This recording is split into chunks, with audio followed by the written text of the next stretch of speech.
and welcome everybody to the Parenting and Bonding with Children's Books podcast, where we believe that books are magic and have the power to transform homes. On this podcast, we talk to the authors behind the magic to find out their true intentions behind the books. And we are here tonight with Courtney B. Dunlap. Hi, Courtney. Hey, how are you? I'm doing well. How are you? I'm all right. It's sunny today, so I'm in a really good mood, so I'm happy. Yeah, it feels like it's always sunny over here, and it's a beautiful thing, but this Texas heat, it is so Mhm. hot. Got you, got you. We were just outside, my kids, we homeschool, and we were getting all the breezes, and it was wonderful. Yeah, that's good. I know that those watching and listening are going to love hearing about not only your book but your homeschool adventures as well. If you don't mind getting into that, because I know that Absolutely. books and the magic of books are a big part of homeschooling, right? Yes, they are. They are. And I love, listen, I could talk about homeschooling, okay? I know you can, and we'll get into all of that later. I always start this without giving people an introduction. I just get so excited. So, Courtney, we're here to talk about you homeschooling and your beautiful book tonight, The Rumble Hunters. Can you tell us a little bit about yourself personally? Sure, absolutely. I am Courtney B. Dunlap. Like you said, I'm the author of The Rumble Hunters and a few other books, but that's like been my main one that I just love to share about. I am a wife. We just celebrated 15 years Congrats. and we have 4 children, and I'm a homeschooler. We're finishing up our 9th year as homeschoolers. So we've been in these Fine homeschool year. streets for a while. Yes. Okay, so did you homeschool all your kids from the beginning? I absolutely did. My oldest, she's 13. Mhm. This year, she went to our township school, but everybody, they've always been home. So, yeah, Okay. What led the decision to homeschool from the very beginning? If you can remember, I mean, it's been 9 years. yeah, it's weird. It's been 9 years, but it also feels like it just started. It's Okay. weird in between. When our oldest, like I said, was school age, we were living in Philadelphia at the time, and so my husband and I, we were trying to think through, okay, what do we want to do with schooling, all those things. My background is in mental health. I have my master's in Christian counseling, so I was practicing at the time. I was doing, home visits and counseling with families and individuals, and we were not comfortable putting our child into the public schools at the time. We know a ton of teachers, love them, respect all that they do, but we just were not fans of the system. And Yeah. so my husband was the one who had the idea about homeschooling. He was like, "What do you think about homeschooling?" And I was like, "Homeschooling? Oh." The people who I've met in my life who are homeschoolers, they were interesting characters. So I was like, I don't know about that.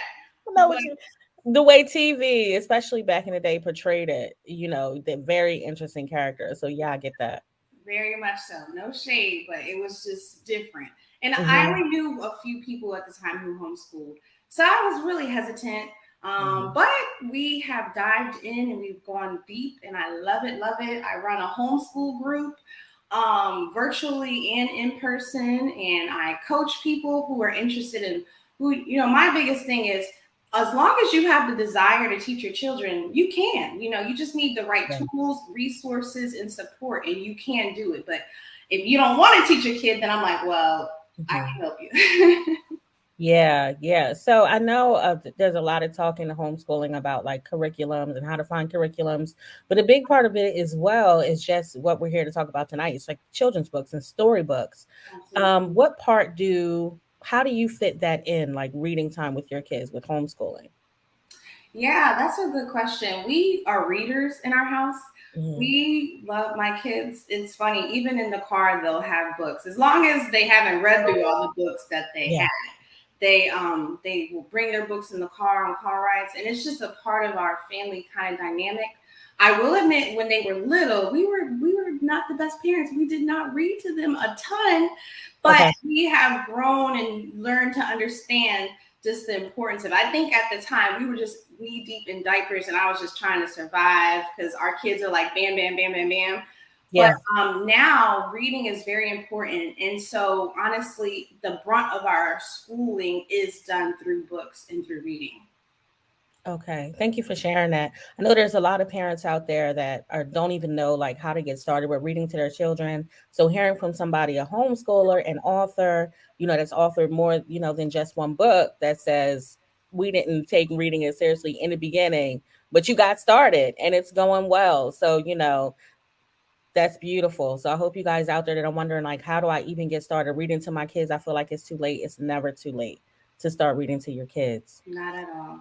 And that kind of took me off track of the next question that I wanted to ask for some reason. Okay, The Rumble Hunters. Do you have the book with you today? I didn't even ask you before. You Wonderful. Can you post it? Humble Hunters. I'll hold it up a bit for you guys.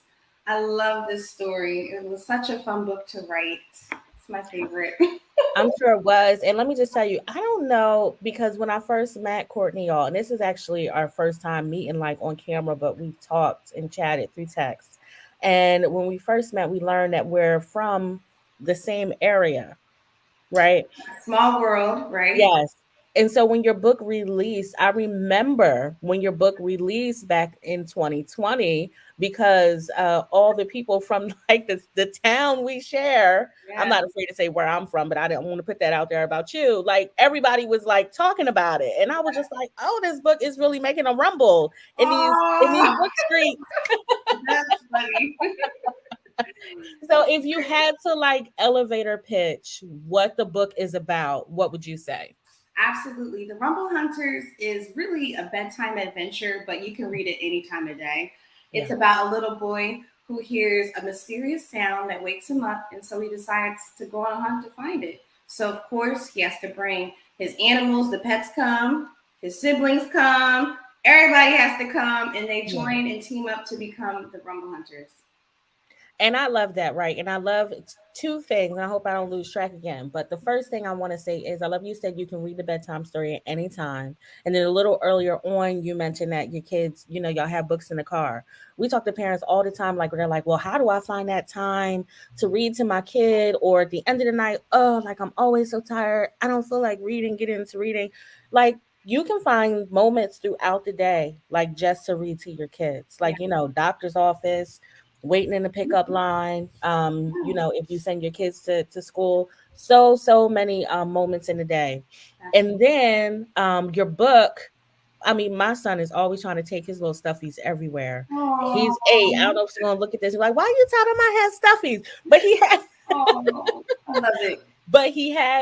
like a little Spider-Man. We call him Spidey. He has Oh, an Iron Man. It's like everywhere he goes, he has to take them on adventures with him. And so I love that about your book. yes, it's definitely, I think the best, well, there's so many good parts about it, but I think one of the best features is just the elaborate and expansive imagination that James, the main character, has. Hmm. James is 5. So, 5-year-olds, the world is like opening up to them in some Yeah. ways. There's a lot of firsts that happen at that age. Hmm. And so the house that James lives in the story is transformed in so many ways. And he really does an adventure at home. He doesn't go quite, quote unquote, go anywhere. But as Hmm. you read the story and see the illustrations, James is home, but he's not home. So I think it's really cool. I love that. I think that the magic of books, especially like adventure type stories, comes from an author like yourself that's able to like tap into the mind of a child and not take for granted the things that they find like wondrous, Yes. because there's so many things that we as kids we looked at and we were like, that's amazing. That as adults, we're just like, I don't see it. Like I remember one time it was the first time we went back to Philly to visit, and I was with my son at the airport, and we had stepped outside and we were in the area, and there were so many like pigeons everywhere. And in Texas, we don't see that. And there was Oh, yeah, we don't see it. okay. And they all got up and flew away at the same time, and he was just Oh, like, wow. Yeah. wow, like it That's was probably crazy for him. Like, wait. First of all, can we talk about my fear of birds flying over Oh me? no. I might need to write a book about that because if I was with your son that day, he would have seen me running, covering my head, screaming. So, yeah. Oh gosh, that's crazy. But yeah, like that was crazy for him, but we've had so many more experiences as adults. And so when there's an author that's able to tap into the magic of that, it makes it a much more beautiful experience for our children. I'm wondering, are you willing to show a couple pages out of your book? Sure. Okay. Willing. Absolutely. So for those that are listening on audio, like on the podcast, if you hop on over to the link to our Facebook link, you'll actually be able to see the video. But I'm going to give Courtney the screen right now. I'll still be listening, so just let me know when you're ready for me to hop back. Okay. Okay, All sure. right. Thank Well, you. I'll show the cover again for you all who are watching. And the cover, really, for those listening, it's just beautiful deep blues. And the children who I described, James and his siblings, they are actually standing in a doorway in their home. But there's fog and all types of things. So, just along the lines of that, imagination just gone wild. So, the very first scene is James in bed like so many of us. And it's just a common shared experience with children. Usually, when I do my readings, I'll ask the kids, like, who here's ever heard a noise at night? And they'll call out, like a dog, a car. I said, we used to live in Philadelphia. We would hear all sorts of things at night, folks talking, arguing, music. And so, James, as he's in the bed, he's awoken by the sound, awakened by the sound. And you see these letters that are like rah, going across the screen. Across the page. Later in the story, because again, as James goes on this hunt, he goes to the laundry room, right? A laundry room is a noisy place in a home, usually. If you have animals, sometimes they might be a little jittery or startled if the dryer turns on or, when the cycle finishes and it blares the loud noise. So in James' home, he sees his laundry room transformed. He sees socks becoming tongues, and he sees what looks like eyeballs looking at him. And clearly, we know that that's not the case. But for a 5-year-old, he may see that in the shadows and in the dark in that way. One other page that I just love to share when I do my readings, James has found his way into the living room. And he's got these sliding glass doors. And so there's columns and pillars that are wavy and moving along and kind of almost moving in the shadows. And then behind the sliding glass door is a whale, believe it or not. Throughout the story, I do plays on sound because, sound words are really fun for this age. The book rhymes, actually. And so a blue whale is one of the loudest creatures under the water. And believe it or not, James, one of his pets' name is Blue, and it's a fish. His dog is named Bear. We all know that bears are noisy. So that was a fitting name. And Bear looks like a bear. So many kids who see this pet that James has, they'll ask, like, is that a bear? Or they'll think it's a lion. And then he also has a lizard named Rex, and we all know that T-Rexes were loud. So even in his animals' names, you see the play on sound throughout the story. So yeah. Here we go. The illustrations are gorgeous. I love the time you took into really just putting all that into the page. What I love most about it is, so we talk about, like, on the show and in our Facebook group, like our engage method, which is like a simple and effortless like tips to give to parents who are wondering, like, how do I read aloud to my kids? How do I make it engaging?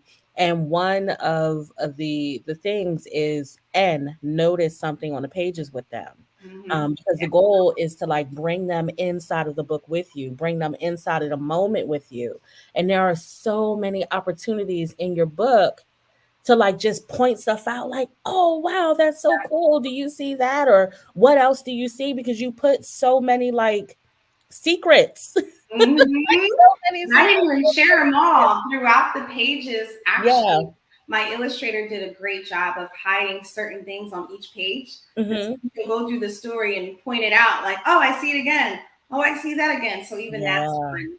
Mm-hmm. That is beautiful. Thank you for all those elements. So I feel like we talked about this a little bit. What was the inspiration behind the book?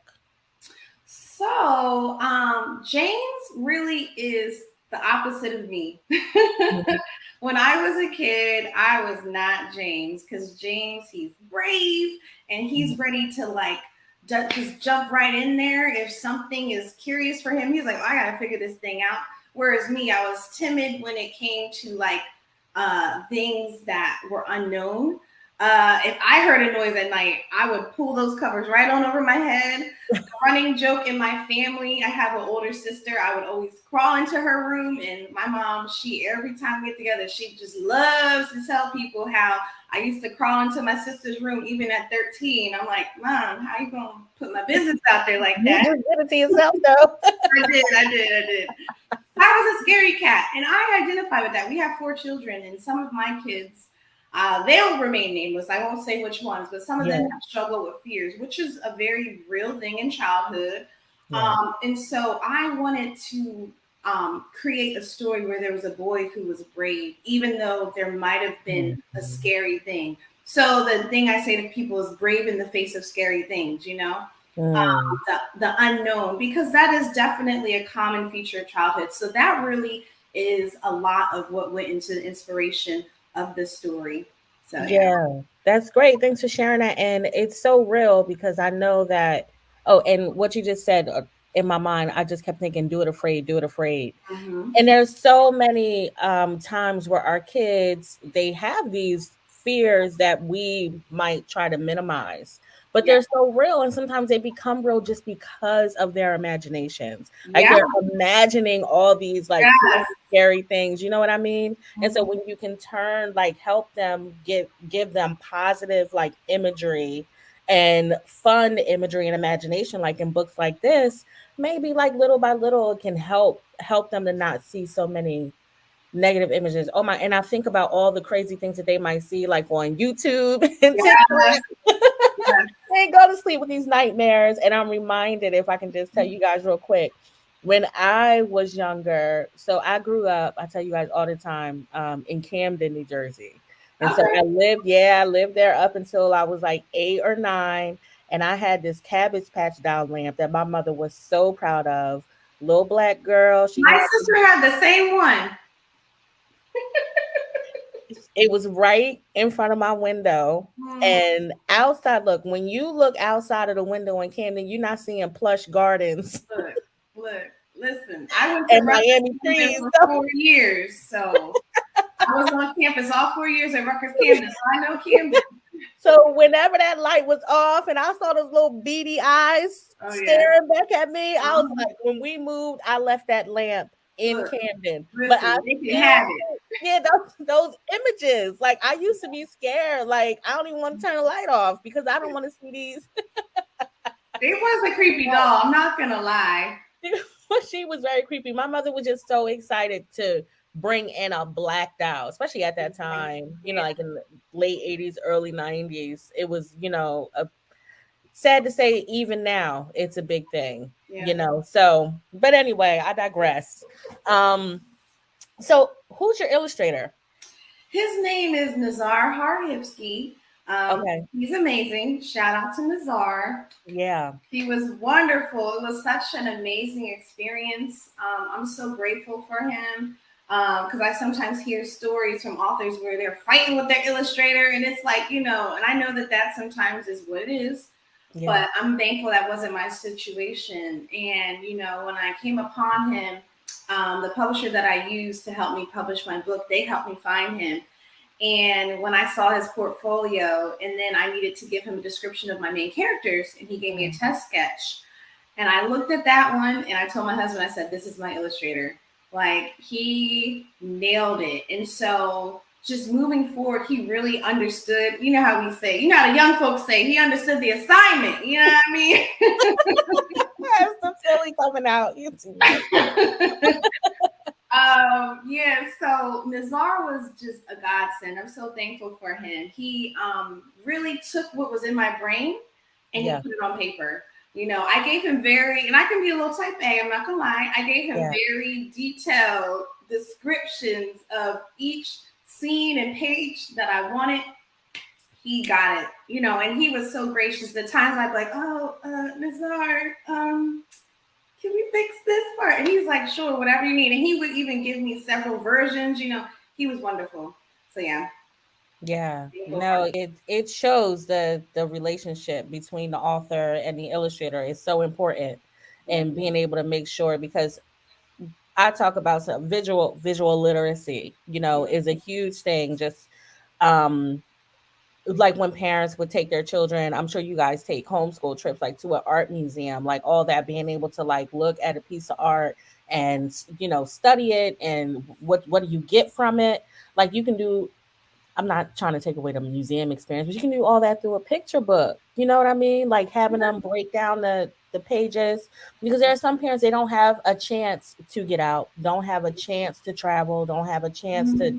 to do certain things. So if all you have if all you're able to access is a picture book from a library, take time, as well as reading a book expressively with your child, to really get into the illustrations with your child as well. And sometimes they can tell their own story.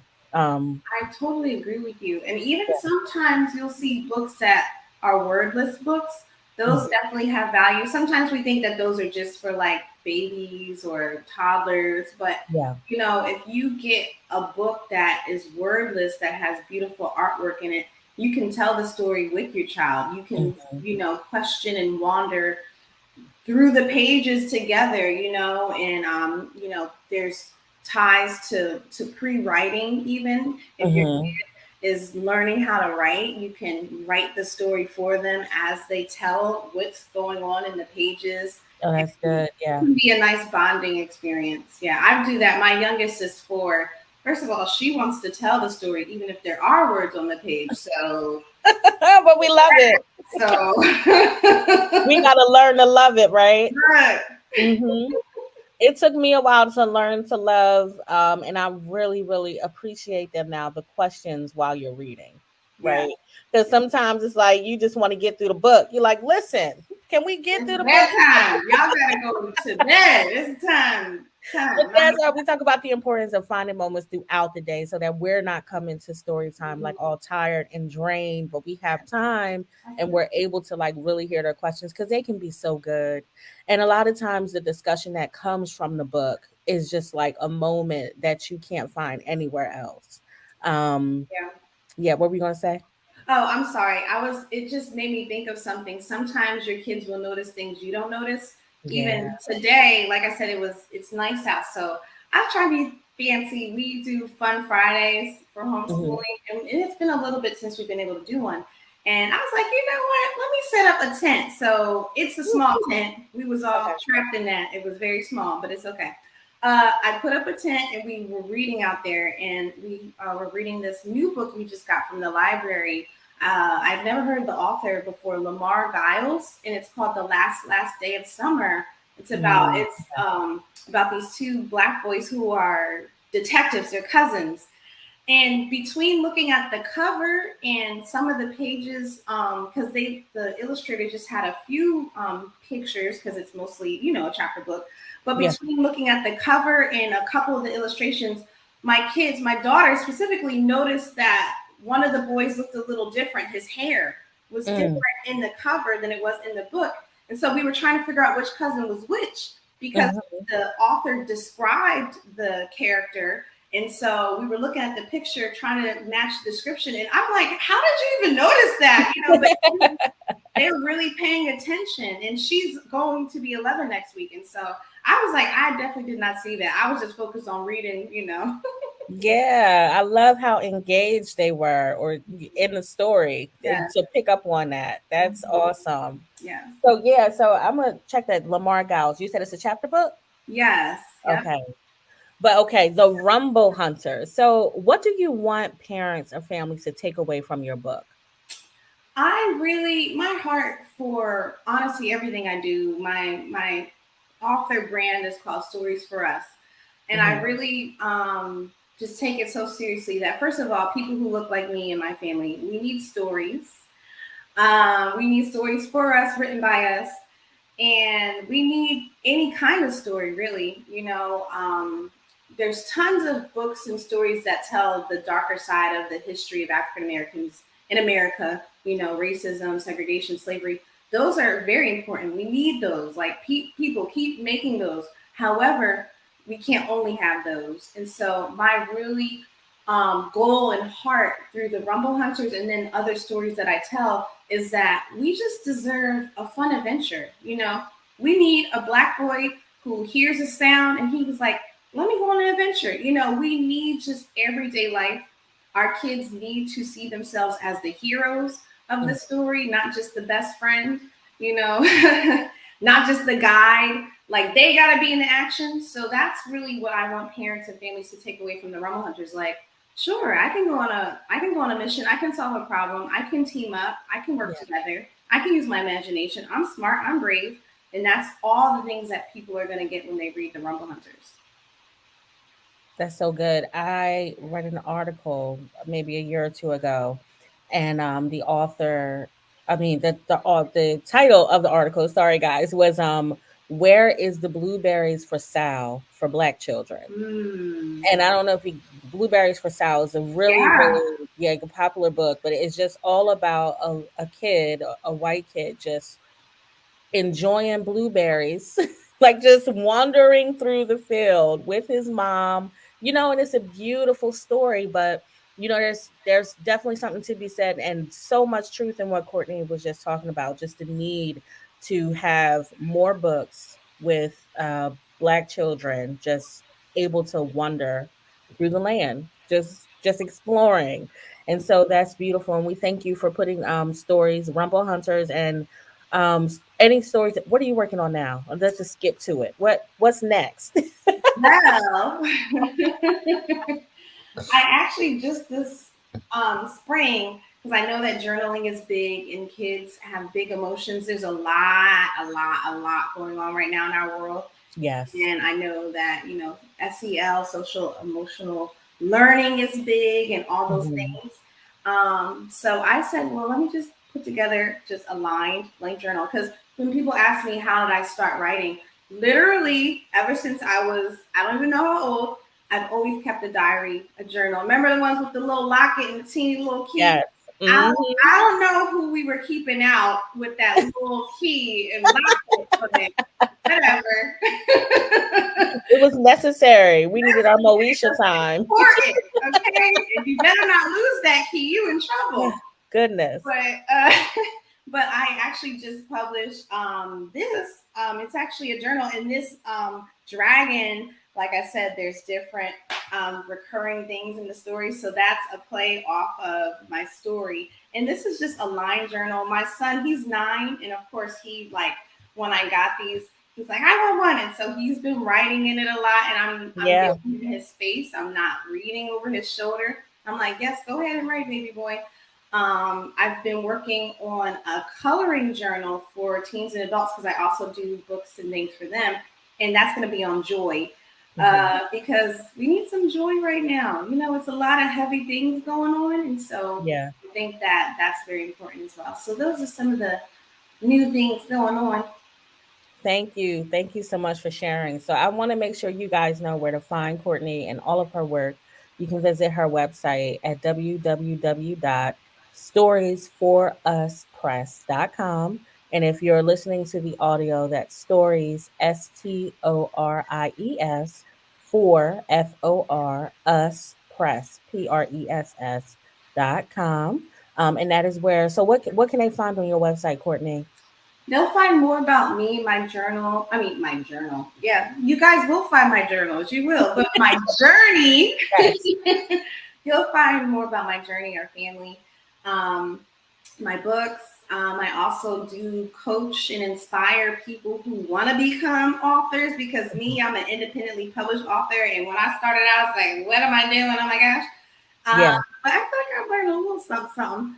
So if people would like to just hire me as their coach to help them along the process of learning to publish, Yeah. yeah, they'll find things like that on my website. So yeah. So many people need that. Mhm. Thank you. Okay. Well, we thank you for being here with us today. Can you just show your book cover one more time? I would love to show it one more time. I also have a coloring activity journal that goes with it that has pictures directly from the actual book itself. And then there's got crosswords and mazes and decoders and all the things, because I know that's fun too. It's super fun, and I'm glad that you showed it and we didn't miss it. Thank you so thank you so much.